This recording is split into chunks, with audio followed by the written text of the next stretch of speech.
గోత్రం అంటే ఎట్లుంటది, కులం అంటే ఎట్లుంటది. అందుకనే నేను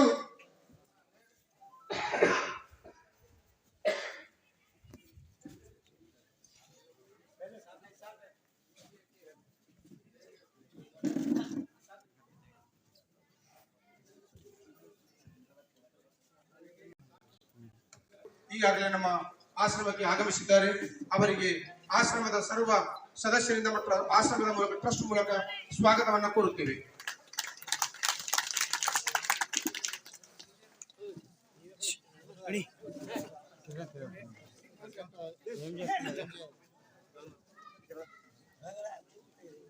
కొద్దిగా డిస్టర్బ్ చేయకండి, కొద్దిగా మళ్ళీ పంచండి. నిదానంగా ఎవరి స్థలంలో వాళ్ళే కూర్చోండి, వాళ్ళ దగ్గరికి వస్తారు, వాళ్ళ దగ్గరికి వచ్చేస్తారు.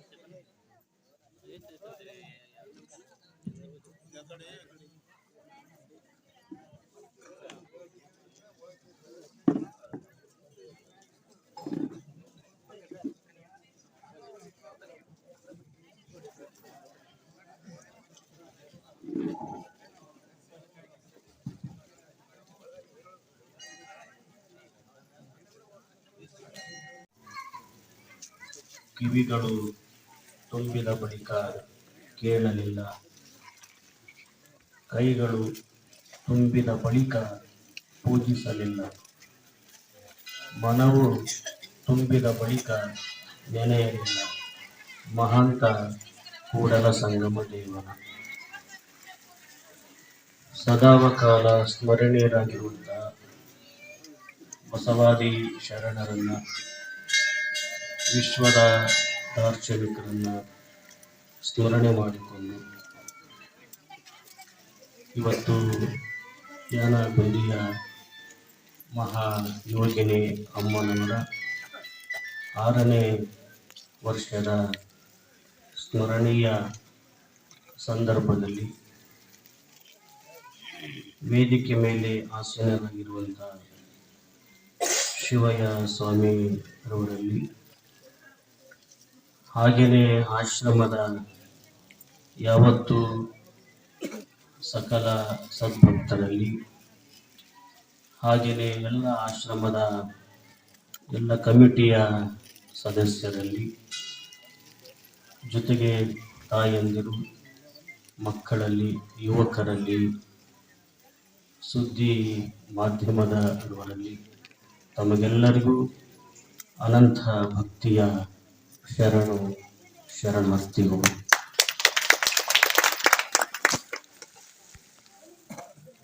ವಿಶೇಷವಾಗಿ ಯಾನಗುಂದಿಯ ಈ ಒಂದು ಅಮ್ಮನವರ ಆಶ್ರಮಕ್ಕೆ ಮತ್ತು ನಮ್ಮ ಶ್ರೀಮಠಕ್ಕೆ ಒಂದು ಅವಿನಾಭಾವವಾಗಿರುವಂಥ ಸಂಬಂಧ ಇರುವಂಥದ್ದು. ನಮ್ಮ ಶ್ರೀಮಠದ ಮಹಾ ತಪಸ್ವಿ ಶಾಂತವೀರ ಮಹಾಸ್ವಾಮಿಗಳು ಇರುವಂತಹ ಸಂದರ್ಭದಲ್ಲಿ ಅಮ್ಮನವರು ಆ ಸಂದರ್ಭದಲ್ಲಿ ಶ್ರೀಮಠಕ್ಕೆ ಭೇಟಿಯನ್ನು ನೀಡಿರುವಂಥ ವಿಚಾರ ನಿಮಗೆಲ್ಲರಿಗೂ ಗೊತ್ತಿರುವಂಥ ವಿಚಾರವಾಗಿದೆ. ಅಲ್ಲಿಂದ ಇಲ್ಲಿಯವರೆಗೆ ಆಶ್ರಮಕ್ಕೂ ಶ್ರೀಮಠಕ್ಕೂ ಒಂದು ಅನೂನ್ಯವಾಗಿರುವಂಥ ಸಾಮರಸ್ಯದ ಒಂದು ಭಕ್ತಿಯ ತಾತ್ವಿಕ ಸಂಬಂಧ ಇರುವಂಥದ್ದು. ಆಶ್ರಮಗಳ ಮಧ್ಯದಲ್ಲಿ, ಮಠಗಳ ಮಧ್ಯದಲ್ಲಿ ಇರುವಂತಹ ಒಂದು ಸಾಮರಸ್ಯ, ಪರಸ್ಪರ ವಿಶ್ವಾಸ, ನಂಬಿಕೆ ಸಮಾಜಕ್ಕೆ ಅದು ಪ್ರೇರಣೆ, ಸಮಾಜಕ್ಕೆ ಯಾವತ್ತೂ ಭಕ್ತರಿಗೆ ಮಾದರಿಯಾಗಲಿಕ್ಕೆ ಸಾಧ್ಯ ಎನ್ನುವಂಥದ್ದು. ಒಂದು ಧಾರ್ಮಿಕ ಕ್ಷೇತ್ರಗಳ ನಡುವಿನ ಒಂದು ಬಾಂಧವ್ಯ ಭಕ್ತರಿಗೆ ಅದು ಯಾವತ್ತಿಗೂ ಸಹಿತ ಪ್ರೇರಣೆ ಆಗಲಿಕ್ಕೆ ಸಾಧ್ಯ ಎನ್ನುವಂಥದ್ದು. ಅಲ್ಲಿಂದ ಇಲ್ಲಿಯವರೆಗೆ ಆಶ್ರಮ ಮತ್ತು ನಮ್ಮ ಶ್ರೀಮಠ ಯಾವತ್ತಿಗೂ ಪರಸ್ಪರ ಗೌರವ, ಪ್ರೀತಿ, ವಿಶ್ವಾಸದೊಂದಿಗೆ ಉಭಯ ಧಾರ್ಮಿಕ ಕ್ಷೇತ್ರಗಳು ಸಾಗುತ್ತಾ ಇರುವಂಥದ್ದು ಸಮಾಜದಲ್ಲಿ ಆರೋಗ್ಯಪೂರ್ಣವಾಗಿರುವಂಥ ಬೆಳವಣಿಗೆ. ಹಿನ್ನೆಲೆಯಲ್ಲಿ ಇವತ್ತು ತಮಗೆಲ್ಲ ಗೊತ್ತಿರುವಂತೆ ಅಮ್ಮನವರ 6ನೇ ವರ್ಷದ ಒಂದು ಸ್ಮರಣೀಯ ಸಂದರ್ಭದಲ್ಲಿ ನಾವು ನೀವು ಇಲ್ಲಿ ಸೇರಿದ್ದೀವಿ. ಶ್ರೀಮಠದಿಂದ ಬೆಳಿಗ್ಗೆ ಒಂದು 8 ಗಂಟೆಗೆ ಪಾದಯಾತ್ರೆ ಆರಂಭವಾಗಿರುವಂಥದ್ದು.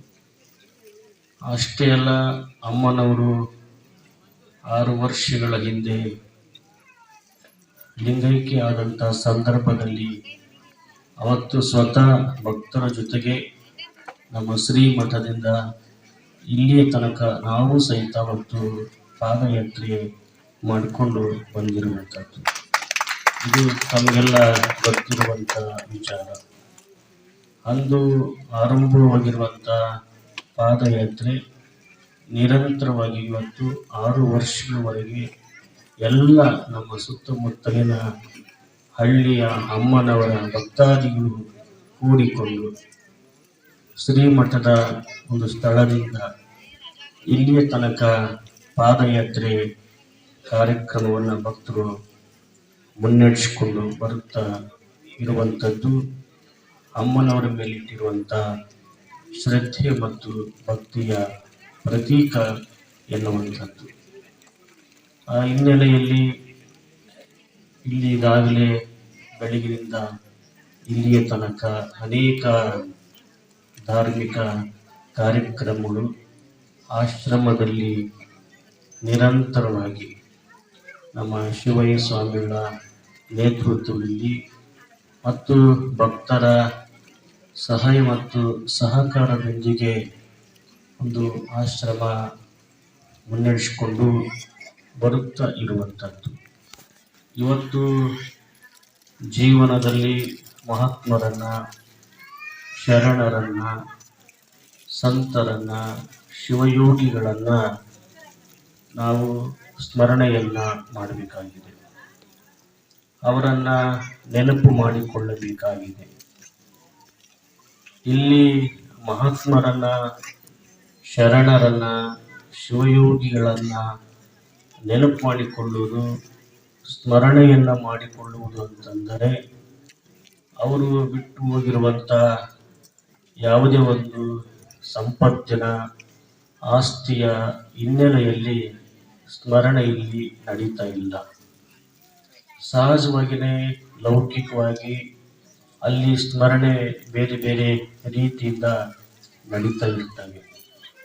ಆದರೆ ಒಂದು ಮಹಾತ್ಮರನ್ನು, ಶಿವಯೋಗಿಗಳನ್ನು ಯಾಕೆ ನಾವು ನೆನಪು ಮಾಡಿಕೊಳ್ತೀವಿ? ಯಾಕೆ ನಾವು ಅವರನ್ನು ಮತ್ತೆ ಮತ್ತೆ ಸ್ಮರಣೆಯನ್ನು ಮಾಡಿಕೊಳ್ತೀವಿ? ಅವರು ನಮ್ಗೆ ಯಾವುದೇ ರೀತಿಯ ಭೌತಿಕ ಸಂಪತ್ತನ್ನು ಕೊಟ್ಟು ಹೋಗಿರುವುದಿಲ್ಲ. ಅಥವಾ ಅವರು ನಮ್ಮ ಸಂಬಂಧಿಗಳು ಆಗಿರುವುದಿಲ್ಲ. ಆದರೂ ನಾವು ಮಹಾತ್ಮರನ್ನ, ಶಿವಯೋಗಿಗಳನ್ನ, ಸಂತರನ್ನ ನೆನಪು ಮಾಡ್ಕೊಳ್ತೀವಿ, ಅವರನ್ನ ಸ್ಮರಣೆಯನ್ನ ಮಾಡ್ಕೊಳ್ತೀವಿ. ಯಾಕೆ ಸ್ಮರಣೆಯನ್ನ ಮಾಡ್ಕೊಳ್ತೀವಿ ಅಂತ ಕೇಳಿದಾಗ, ಮಹಾತ್ಮರ, ಸಂತರ, ಶಿವಯೋಗಿಗಳ ಅವರ ಆದರ್ಶದ ಬದುಕು, ಅವರ ಆದರ್ಶದ ಜೀವನ, ಅವರ ಆದರ್ಶದ ಸಿದ್ಧಾಂತಗಳು, ವಚನಗಳು, ಮೌಲ್ಯಗಳು ನಮ್ಮ ಬದುಕಿಗೆ ಪ್ರೇರಣೆ ಆಗಬೇಕು.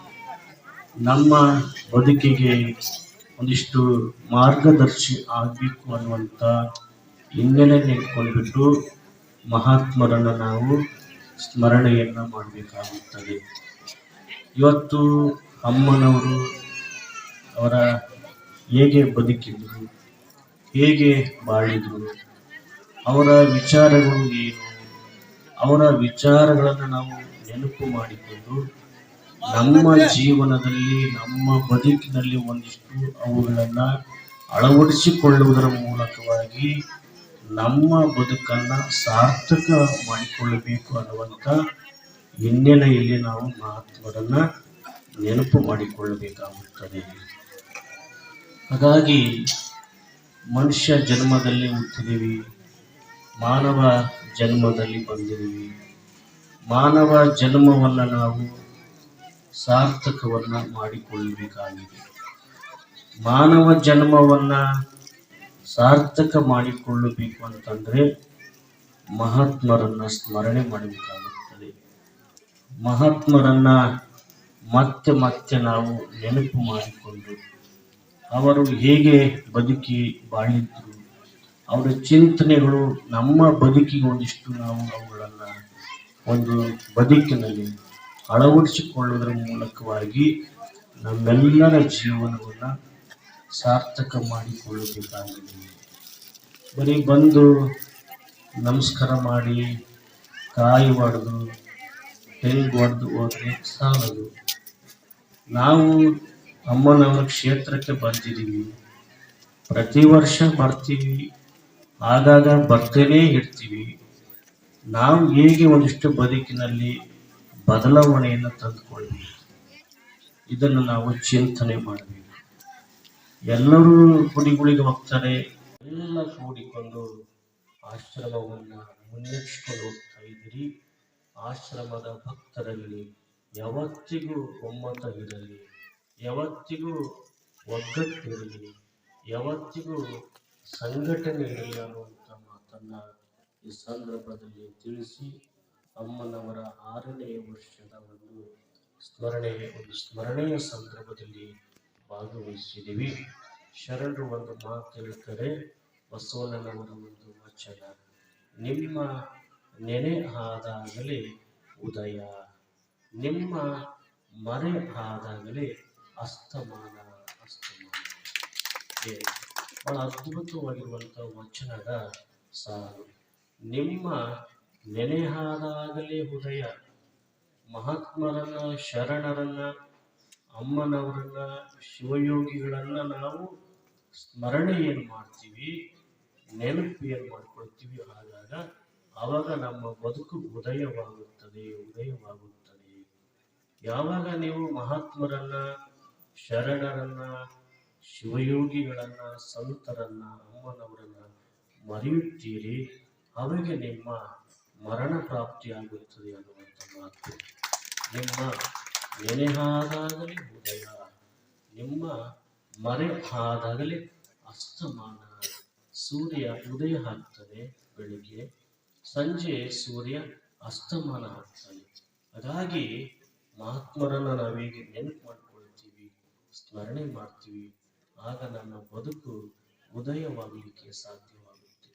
ಯಾರು ನೆನಪು ಮಾಡಿಕೊಳ್ಳುವುದಿಲ್ಲವೋ, ಯಾರು ಸ್ಮರಣೆ ಮಾಡಿಕೊಳ್ಳುವುದಿಲ್ಲವೋ ಅವರ ಬದುಕು ಅಸ್ತಮಾನ ಇದ್ದಂತೆ ಅನ್ನುವಂಥ ಮಾತನ್ನ ಬಸವಣ್ಣನವರು ವಚನದಲ್ಲಿ ತಿಳಿಸಿಕೊಡ್ತಾರೆ.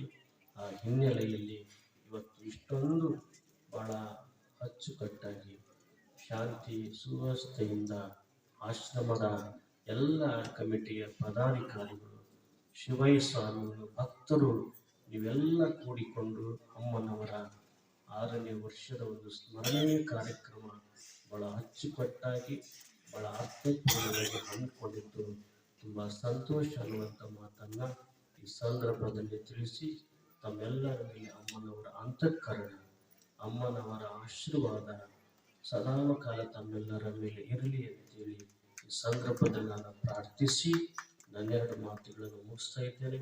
ಶರಣು ಶರಣಾರ್ಥಿ.